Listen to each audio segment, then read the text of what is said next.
Baik, teman-teman semuanya. Assalamualaikum warahmatullahi wabarakatuh.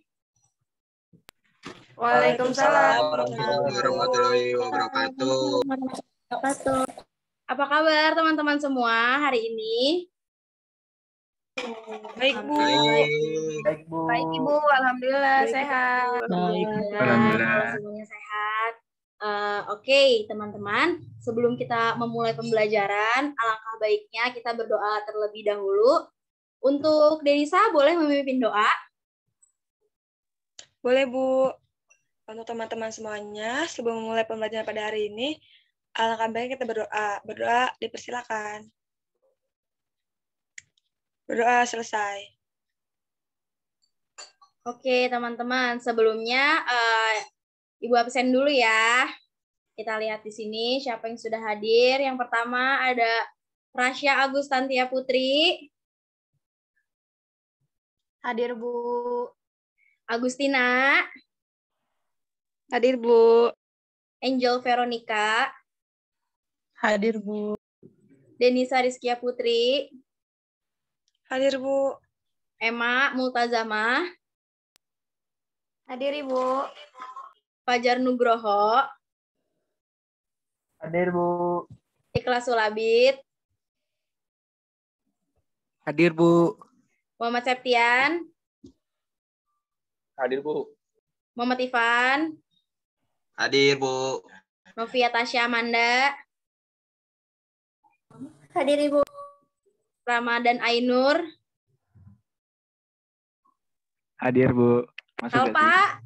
Hadir. Hadir Bu. Baik, terima kasih hadir semua ya di kelas ini hari ini. Baik teman-teman, sebelum memulai pembelajaran, adakah di antara teman-teman yang tahu kita akan membahas apa hari ini? Tahu, Ibu. Ya, silakan Denisa, bahas apa kita hari ini? Tentang sampah dan pengolahannya. Betul.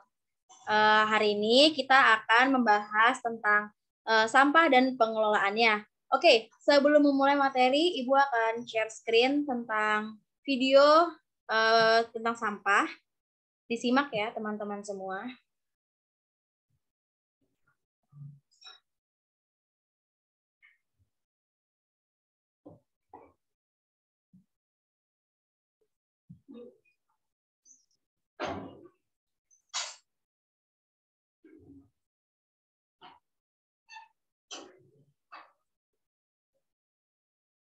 Apakah sudah terlihat share screen-nya? Belum, Bu. Belum ya?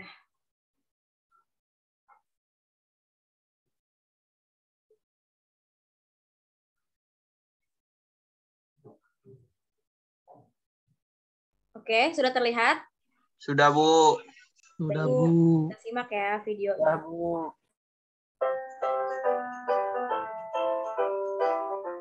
Setiap hari, aktivitas yang kita lakukan berpotensi menghasilkan sampah. Sampah yang dihasilkan biasanya berupa sampah organik, yaitu segala sesuatu yang mudah terurai, misalnya daun-daun kering, tulang, duri, dan lain-lain. Dan sampah non-organik atau sampah yang sulit diurai, misalnya plastik, logam, kertas, dan lain-lain. Karena dihasilkan setiap hari, pengelolaan sampah yang kurang baik bisa menimbulkan masalah. Sampah yang dibuang sembarangan akan menumpuk, berbau, dan menjadi tempat berkembangnya penyakit. Sampah yang dibuang ke sungai bisa mencemari badan air dan mengakibatkan penyumbatan yang bisa berdampak banjir. Sampah yang dibakar juga akan mencemari udara, menurunkan kualitas lingkungan, dan bisa berdampak pada pemanasan global. Selain itu, penumpukan sampah yang tidak terkelola juga tentunya akan menurunkan nilai estetika kota secara keseluruhan. Kalau sudah begini, rusaklah lingkungan kita. Bagaimana caranya? Pengelolaan sampah yang baik menjadi kunci. Pengelolaan sampah harus berwawasan lingkungan, menetapkan prinsip kemandirian yang produktif, dan mengedepankan prinsip 3R. Apa itu 3R? 3R. 3R adalah singkatan dari reduce, reuse, dan recycle. Reduce adalah upaya mengurangi timbulan sampah. Contohnya, memakai tas belanja, mengurangi penggunaan tisu, mengurangi penggunaan Pampers. Reuse artinya upaya menggunakan kembali bahan atau barang supaya tidak langsung menjadi sampah. Contohnya, botol plastik tidak dibuang tapi masih artinya menggunakan kembali bahan yang telah melalui proses pengolahan bekas diolah menjadi biji plastik yang kemudian bisa diproses menjadi benda-benda plastik seperti ember misalnya.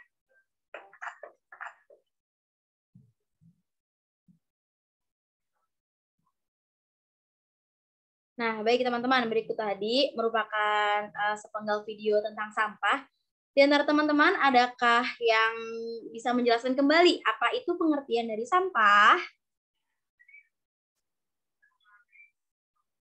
Saya, Bu. Ya, silakan Rasya. Jadi sampah itu adalah bagian dari sesuatu yang tidak dipakai, tidak disenangi, atau sesuatu yang harus dibuang. Betul, terima kasih Rasya atas penjelasannya. Teman-teman bisa dilihat di PowerPoint. Sebentar, saya share screen.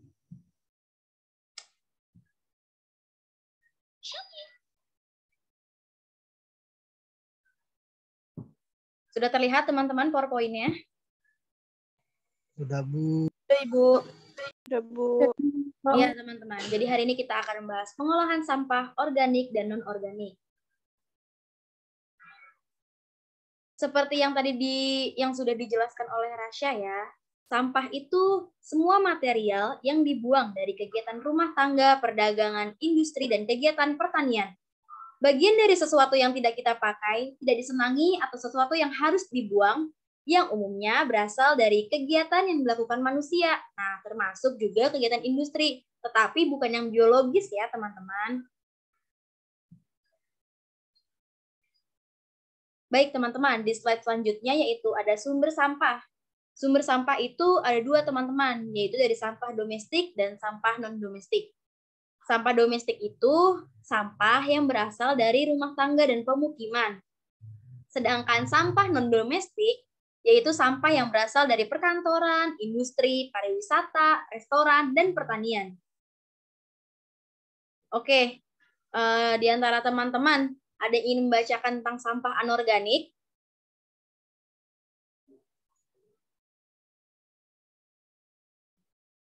Novia, Ibu. Silakan, Novia. Sampah anorganik. Sampah anorganik biasanya berupa botol, kertas, plastik, kaleng, sampah bekas alat-alat elektronik, dan lain-lain. Sampah plastik bisa bertahan sampai ratusan tahun, sehingga dampaknya akan terasa lama. Untuk mengatasi masalah sampah anorganik, dapat dilakukan dengan cara 3M. Udah, Ibu. Terima kasih, Novia, atas penjelasan dan bantuan untuk membacanya. Selanjutnya yaitu ada sampah organik. Sampah organik juga disebut dengan sampah basah, yaitu jenis sampah yang berasal dari jasad hidup sehingga dapat busuk secara alami. Nah, contoh dari sampah organik itu ada sayuran, daging, ikan, nasi, rumput, daun, dan ranting. Pokoknya sampah organik itu sampah yang berasal dari jasad hidup ya, teman-teman. Nah, adapun cara mengolah sampah organik itu ada dua, ada cara pewadahan, cara pembuangan. Nah, yang pewadahan itu sampah organik yang mengandung air dan berbau seperti popok, pembalut. Kemudian sampah-sampah tersebut cara pengolahannya bisa disimpan dalam tong sampah di rumah masing-masing. Yang kedua, pembuangannya. Nah, biasanya kan di rumah kita pasti ada petugas kebersihan. Nah, petugas kebersihan inilah yang akan mengambil sampah-sampah kita di rumah masing-masing sesuai dengan jadwal yang telah disepakati. Nah, teman-teman, di sini ada manfaat sampah organik. Manfaat sampah organik di dalam aspek ekonomi yaitu pertama, menghemat biaya untuk transportasi dan penimbunan limbah. Yang kedua, mengurangi volume atau ukuran limbah. Yang ketiga, memiliki nilai jual yang lebih tinggi daripada bahan asalnya. Nah, selanjutnya yaitu ada aspek lingkungan. Aspek lingkungan memiliki 2 poin, yaitu mengurangi polusi udara karena pembakaran limbah. Yang kedua, mengurangi kebutuhan lahan untuk penimbunan. Nah, teman-teman, tadi cara untuk pengolahan sampah itu ada 3R ya. Nah, 3R itu merupakan kepanjangan dari reduce, reuse, and recycle. Nah, reduce itu kegiatan mengurangi sampah.